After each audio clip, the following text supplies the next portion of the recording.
Donc maintenant, pour la quatrième partie, on va parler du multitrajet. Que veut dire multitrajet? Donc d'abord, on va décortiquer seulement en deux parties, multi et trajet, c'est-à-dire on a un trajet qui est principal et d'autres trajets, c'est-à-dire secondaires ou bien qui font un écho. Pourquoi? Parce que déjà, le signal ou le faisceau transmis ne va pas être droit, on va s'y rencontrer plusieurs obstacles, et ainsi, si on rencontre ces obstacles-là, on a soit une réflexion, on a soit une diffraction. Pour des corps qui ont des arêtes vives, c'est-à-dire qui n'ont pas un angle droit, il va entrer avec une direction et il va sortir avec une autre, comme dans le prisme et la lumière blanche. Et finalement, on a la diffusion, c'est-à-dire le signal entre, on a ici un obstacle, donc le signal est bien chargé au début, et ensuite il va être dispersé en plusieurs signaux secondaires. Et donc on a plusieurs trajets. Donc comment on peut modéliser le multitrajet d'une façon mathématique? C'est ce qu'on va voir maintenant.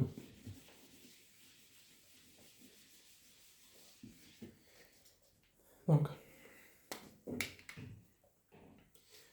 ici, on représente le canal comme un canal à deux trajets. Un trajet qui est direct, un trajet avec écho. Donc, pour le trajet direct, c'est tout simplement la représentation de la réponse impulsionnelle h de t, donc ça va être delta de t. Et pour l'écho, on aura alpha delta de t moins tau. Avec tau, c'est le retard par rapport au faisceau, c'est-à-dire la direction qu'on avait directement. Le premier signal arrivé. Le retard par rapport au premier signal direct arrivé. Donc pour la réponse impulsionnelle, c'est tout simplement h de t. h de t égale à l'addition de ces deux composantes, delta de t plus alpha delta plus t moins tau. Et donc le signal qu'on va recevoir, c'est le y de t. Le signal transmis sera x de t.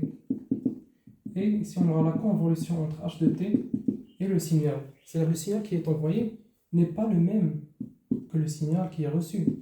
Il est convolué à h de t qui est la réponse impulsionnelle. Et donc, pour simplifier cette équation-là, comme on l'a vu dans la séance le module de Madame Medini, télécommunication, donc on va passer du domaine temporel au domaine fréquentiel pour simplifier les calculs. Et ensuite, on aura juste une simple addition. Donc, je vais écrire ça là.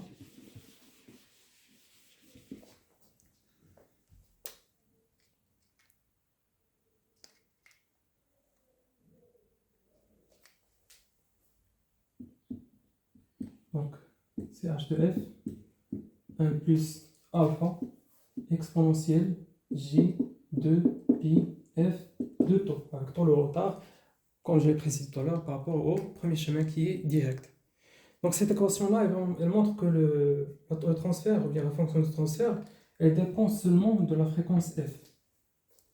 Et ensuite, on aura le gain, on aura d'autres, c'est-à-dire à partir de cette formule-là, ou bien cette égalité, on aura d'autres formules, notamment le gain qui est h de f. Donc je rappelle toujours, donc, il faut savoir les mots techniques cartésiens du filtre. Ici, on a le gain qui va être le module au carré de h de f. Donc, si on met le module de ceci, donc on pourra le calculer, il n'y a pas de souci. Donc, on a 1 plus alpha exponentielle moins j, donc qu'est-ce que ça va être? Ça va être racine, donc racine avec le carré, donc on enlève la racine.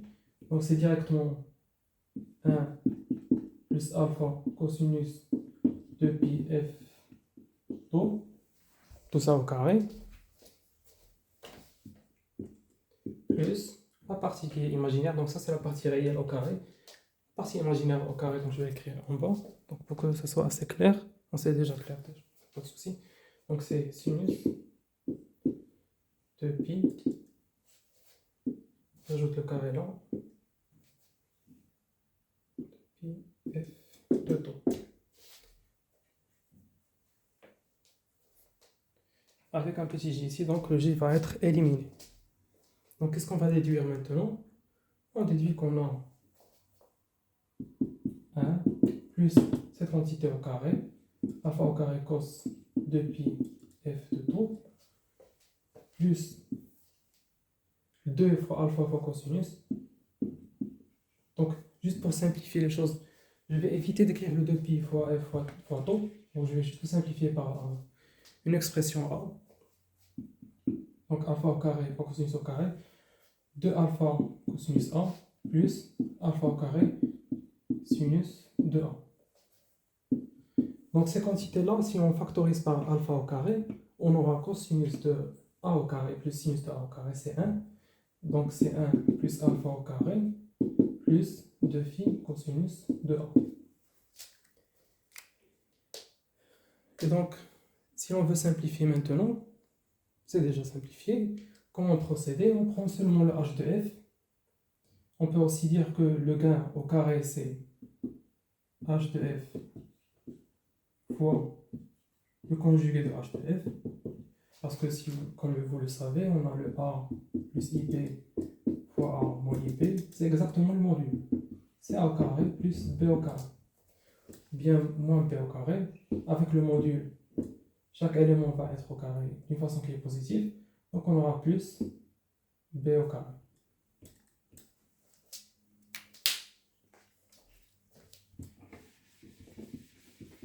Parce que quand vous avez le module, par exemple h de f, et si on suppose que h de f égale 1 plus ip, ou bien a plus ip, donc tout simplement, on aura a racine de a au carré plus b au carré. Et donc si vous multipliez fois 2 cette quantité-là, donc ça va être exactement ce qu'on cherche, le module qui est le gain au carré. Et donc quand on a trouvé ce gain au carré, on conclut que le gain du canal, il varie périodiquement en fonction de la fréquence. Donc on a le cosinus de A ici, il ne dépend seulement de la fréquence f, qui est bien précisé. Et donc on dit que le canal est un filtre sélectif. Donc c'est comme si on va dire que le canal il a une certaine sélectivité de la fréquence du signal qu'il va recevoir.